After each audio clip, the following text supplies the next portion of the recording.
Sports Professor Rick Horrow inside the $1.3 trillion business of sports, and you are on the record. A unique podcast, at least I hope so, that talks about the past 50 years, COVID, and the next 50 years of the sports business, where it's been, what the challenges were, and where it's going. And it started really 50 years ago. This is the first Miami Dolphin ticket ever for the old Miami Dolphins over 50 years ago. Less than $5 for this ticket. Average NFL revenues, less than $4 million at the time. If you're a baseball player, you're going to make about $26,000 at that time. And then George Steinbrenner sets the stage by buying the New York Yankees 50 years ago, $10 million. About 50 years after that, the industry was worth $1.3 trillion a year. Highly visible, highly controversial, and an industry worth watching. But yet, on March 11, 2020, the whole thing changes. Rudy Gobert tests positive for COVID, playing for the Jazz in Oklahoma City. Tire industry shuts down, losing $12 billion a week. How are you ever going to come back? Resilience, it did come back. And the roaring 20s in the 1900s, Yankee Stadium and otherwise, Spanish flu recovery gave way to a bigger and wider-ranging scale of recovery from COVID 100 years later. And look, the Yankees, obviously, $9-10 billion. Imagine Steinbrenner for $9-10 million. Steve Ross turns down an offer to buy the Miami Dolphins for $10 billion. Television revenues of the NFL, cumulative contracts, nearly $200 billion. NIL, nobody even knew what that was, now over $3 billion a year. And when you think about all of the numbers, it's a success after COVID because of three factors. One, survival of the fittest, uniqueness. Second of all, creativity in the context of taking the next step and standing out. And third, collaboration, cooperation, best practices. You put all of them together and you look at the next 50 years. Big challenges, Web 3.0, globalization. We're scared of AI. What are we going to do with it? NIL. Get the toothpaste back in the tube, for the metaphor. What about conference realignment? What about the franchise free agency, team free agency, player free agency, stadium development? All of that stuff, we need some defining and guiding moments. Well, luckily, this podcast can give you some of that perspective with some unparalleled cooperation with the Falk Institute of Sports at Syracuse University and the UNLV Global Sports Innovation Institute as well, along with the partnership that they had sponsoring the SEICon Development Conference with USA Today. Came back from the conference, had some interesting perspective. The content is great, but the podcast will hopefully take some of the issues that have been raised by these partners and take them to the next level with some interviews that I hope you're going to like.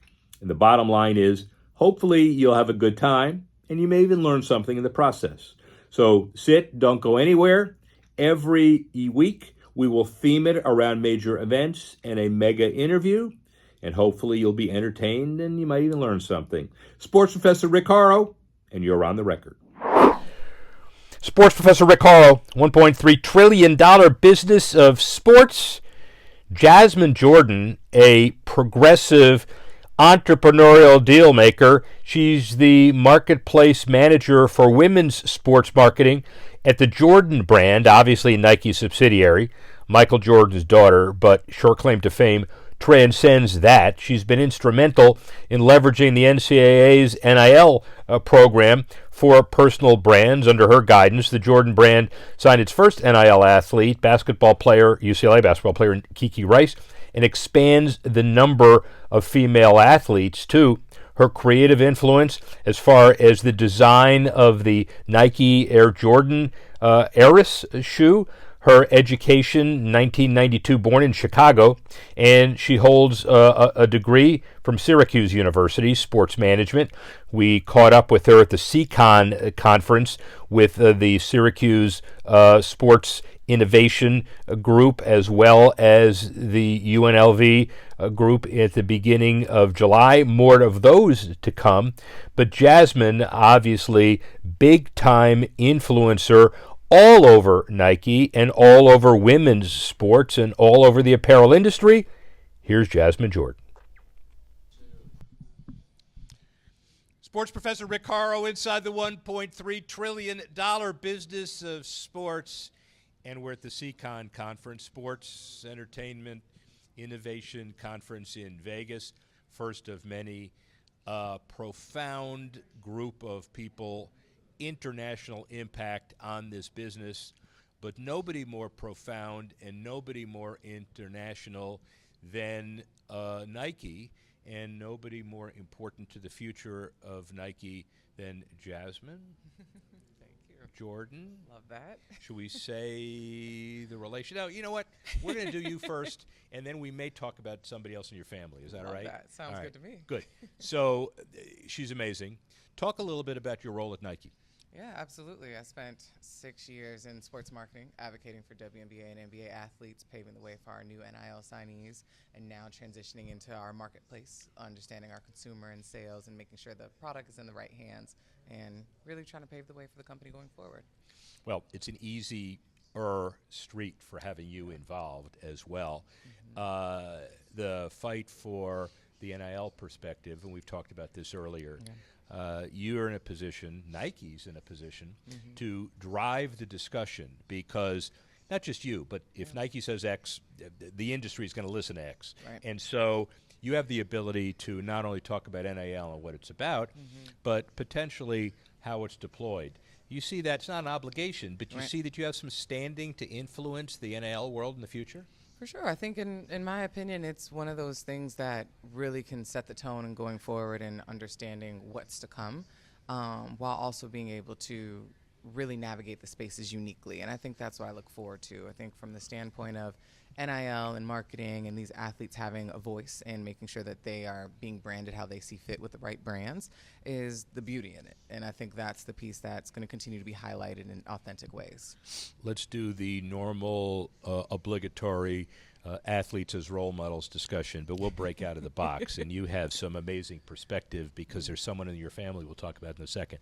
When an athlete gets X, especially a guaranteed X, and they're told that they're the best in the history of the world, there is an ego management opportunity there, and sometimes it requires a little more heavy-handed management than otherwise. So, first of all, are you part of your role a little bit of as an advisor, sit people down and say, you know, I'm not telling you what to do, but here's what you should do. And is that part of your role? Absolutely. I think that's the beauty of NIL, at least how we approach it from a Jordan Brand standpoint, is, hey, we want to educate you. It's not all about making money and shining and doing all the great things. It's about understanding the industry and understanding the impact that they're going to have going forward. So, yeah, we're going to have those real conversations of knowing what to do and what not to do, so that way they can be successful as well as we get our money's worth of them being successful with us. You get a sense, speaking more broadly for the industry now, do you get a sense that most the athletes, not just Nike athletes, because there's a select process there, but most athletes, do they get it? Do they realize it's not always a one-way street? They've got to figure out how to mold their character and help grow the business? Yeah, absolutely. I do. I believe the athletes didn't just arrive and naturally begin playing these games, so they know that they have to have the talent, they have to work towards it, and so on. And so NIL and all the opportunities within it helps elevate that. So I think they definitely understand that there's more work that needs to be done no matter what. Was it hard growing up in a household where there was actually no talk of athletics, and you've risen above the lack of athletic genes in your family? It was boring. What do you mean? How's that? All right, that's a great segue. So we're going to talk about it for a minute. Obviously, the influence of your dad, Michael Jordan. For anybody that didn't know, turn it off now, because we don't really, you're so ignorant. We don't even need to. I have no idea. Right. What are you talking about? But obviously, Michael Jordan has a very significant role in all of this, and you're now repping through Nike. Yeah. The future of his brand that will transcend his life. When I think about this, and he may not want to talk about mortality, but the Nicholas brand transcends, the Ali brand transcends, and he's going to live for 9,000 years. But Absolutely. This is the same kind of process? Yeah, for sure. I think at the end of the day, the Jordan brand stands for so many elements, and that goes beyond him, and we have the athletes that continue to carry the torch of greatness and success, and it's all about when the time comes, you owning it. And so I know he's not going to relinquish his seat anytime soon, nor do I want him to. But the goal is that at some point, the family continues to run it and manage it alongside Nike and do a great job in doing it. Do you sit down at the table and say, Dad, we got to change the Jumpman logo because it looks like you're 90 here. You got to look like you're 30 here. Do you have those conversations? Absolutely not. That's the most iconic logo of all time. I'm leaving it alone for as long as I live. So let me get this. I got to get this right because this is part of a longer conversation. You really sit there at the table and don't offer him meaningful marketing suggestions. No, I share my 2 cents, but at the end of the day, if it's not broke, don't fix it. He knows what he's doing, and he understands how we got here, and now it's about continuing to go past that. Ladies and gentlemen, we have one more. We're going to rack that one up because we're going to play that one 5 years from now and see if it's the same issue. Exactly. Nah, the guy's he doesn't listen to me at right. all. I'm like, that's it. It's irrelevant. We're not going to do that. Right. All right, here's the final question. We've talked about this one in a number of forms. So, golfer, yes, no, good? Nope, not at all. Love it, but nope. All right, so I understand that your dad, however, wants to teach you how to play, and he's going to give you maybe 3 or 4 strokes a hole and play for something that you're comfortable with. Right. How's that sound? I'll take it. It's for the love and affection. That's all you're gonna do, and that's Love how you and hit it affection. home. Put the dollar sign on it. It'll be different.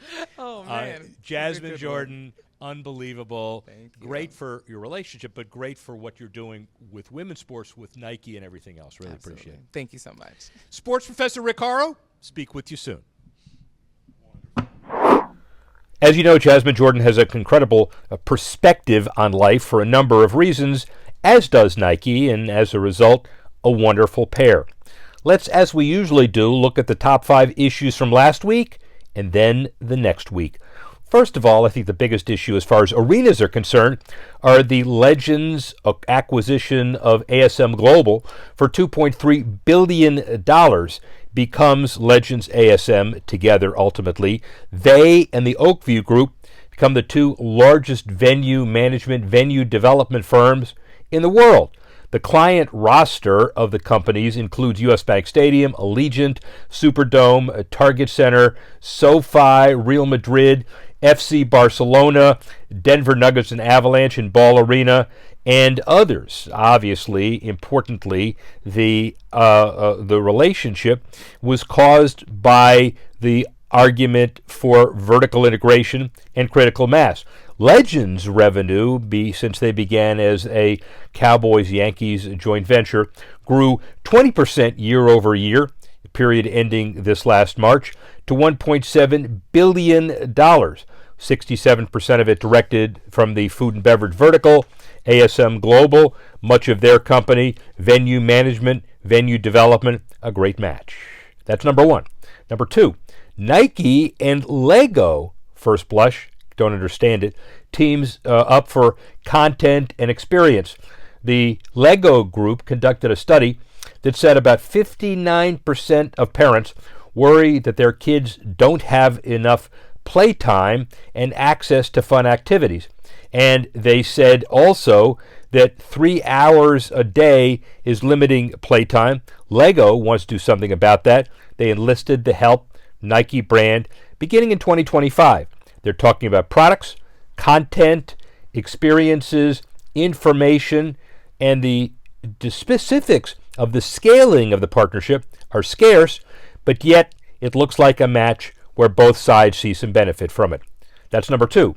Number 3, take a look at Florida State. Well, obviously, the August 15 deadline to get out of the ACC was not acted on by either Florida State or Clemson, but expanding to 17 members in the first year of this newly expanded ACC, $100 million in exit fees, says the ACC, if Florida State or Clemson leave. Florida State looks like they want to leave for a different reason than Clemson, but the bottom line is the litigation looks like it's going to go on and on and on. And Florida State's performance in the Aer Lingus Classic over in Dublin certainly didn't help matters. We're ready for a longer fight. That's number 3. Number 4, the NBA's dismissal of the lawsuit, at least they've tried to dismiss it, by Warner Brothers Discovery. They've asked that the Amazon $1.93 billion annual bid be upheld and the Warner Brothers Discovery lawsuit be rejected. The hearings are set for September 20th. TBS, part of the Warner Brothers entity, made substantive revisions to 8 of the Amazon's offered 27 sections, including 22 subdivision revisions, 11 defined terms changed, collectively used 100 times, struck nearly 300 words, they say. So the bottom line is they want to characterize it as a counteroffer rather than a right to match or a matching offer. That's the crux of the lawsuit. And about $6 billion worth of upfront money. WBD, about $40 billion in debt. The bottom line is this would change the course of the NBA relationship and certainly might change the course also of how Charles Barkley and others impact things. So we'll see how that all shakes out. That's number 3. Number 4, NFL star Kayvon Thibodeau named a partner in a $20 million VC fund. He's talking about tech companies, emerging leagues. University of Oregon All-America wants to take advantage of his time playing in New York City and also his entrepreneurialism. We're talking about the opportunities in the future that define how he wants to behave in this space. Positive, diverse, credible. See how that all shakes out. So that's, as we said, the 5 last week. Let's look in a minute at the 5 to watch. We talked about the last week and the top 5 issues all over sports. How about the 5 issues for next week or the week after? What are we watching? Well, we're watching college football, but we're also watching how the NIL and all of the transfer portal issues play out at the beginning of their second season and the first season for the playoff. And people like Patrick Mahomes want to influence it in a positive way. His NIL opportunities are going right to Texas Tech. He's using his Adidas brand, creating a Team Mahomes, not only contributing a $5 million donation to the school's $242 million stadium upgrade, but also creates his own Team Mahomes as far as NIL is concerned. So women's basketball, men's golf, and otherwise, he's giving dollars to the player athletes with the NIL requirements front and center. For example, Matthew Comagese in men's golf, TJ Pompey in baseball, Sam Courtwright in women's soccer in the campaign. Football athlete is receiver Micah Hudson, the highest rated recruit in school history, as well as others like Jasmine Shavers for women's basketball. What he's trying to do is to say, we are going to spread the money out, not violating any rules. We're going to make it easier for our school to recruit, and we're going to make it easier for our school to reward and award successful athletes. He's taken the first step. Watch for others to follow. That's number 1. Number 2, Peloton. Look at what they're doing to recover. When last we checked, they had losses of nearly $15 million up to cutting costs. Why? Because their losses over time, not just quarterly, over $242 million the previous year, $30.5 million last year after the cost cutting. But you had a 35% spike in their stock price well after COVID, and the Peloton shares were down about 40% until that surge. But they had been down 8 straight quarters since 2022. Now they seem to have turned around, so let's watch that, and that's number 2. Number 3, how about the memorabilia business? Well, Babe Ruth, remember, called his shot in the 1932 World Series for the home run, and the jersey he wore, $24.12 million at an auction last week in Dallas. The most expensive sports collectible ever sold. 20% buyer's premium, but totally amazing as far as the number. The most expensive before that was a Topps rare mint Mickey Mantle card for $12.6 million in August of 2022, a month after Michael Jordan's last dance Chicago Bulls jersey from Game 3 of '98 that sold for $10.1 million. Yeah, we're looking for high numbers, and they keep getting higher. That's number 3. Number 4, the NAIA has gotten a sponsor, and nobody expected it. Grace College. They've won the NAIA Learfield Cup for years, and the 19 varsity sports, 18 national titles for the Lancers since 2019. Company Zimmer Biomet has put patches together for Grace and the NAIA through this, first time it's ever been done. Grace, by the way, a key NAIA participant, and Zimmer Biomet, a key Fortune 500 company, $7.3 billion last year, and the whole sponsorship world, pretty significant. Patches have been lucrative. Premier League, MLB, NBA, NHL, jersey patches. NFL has held out, but that's just a matter of time. Report from Turnstile indicates that franchises in the NFL could earn $21.1 million annually. College football value, $6 million. College basketball teams, $2 million. And clearly, it's a number, we're saying, worth watching. And then finally, number 5, the sports facilities, very important. But when you take a look at what's happening in Paris, beginning August 28th, the Olympics, an incredible success. Paralympics, maybe even bigger. The 2024 Paralympic Games in Paris have already generated a 60% increase in ad sales since Tokyo. NBC Universal not revealed the specific revenue breakdown for the Olympics and Paralympics, but the combined events, $1.25 billion in sales for the Tokyo Games, and this well surpassed that number. August 28th, the Gold Zone multi-view, all of the options, plus about 1,500 hours of coverage, 22 Paralympic sports, 12-day event, 140 hours of coverage across NBC. NBC continues to do it right in all material contexts. And those are the 5 to look forward to in the future. It's our podcast for the week. We'd like to thank Jasmine Jordan for participating with us, and like to thank you all for putting this together and watching it with us. Next week, another star from the front office and the athletic circle in the world of sports, getting ready for college and NFL football. Sports Professor Rick Horrow, $1.3 billion business of sports. You're on the record. Speak with you soon.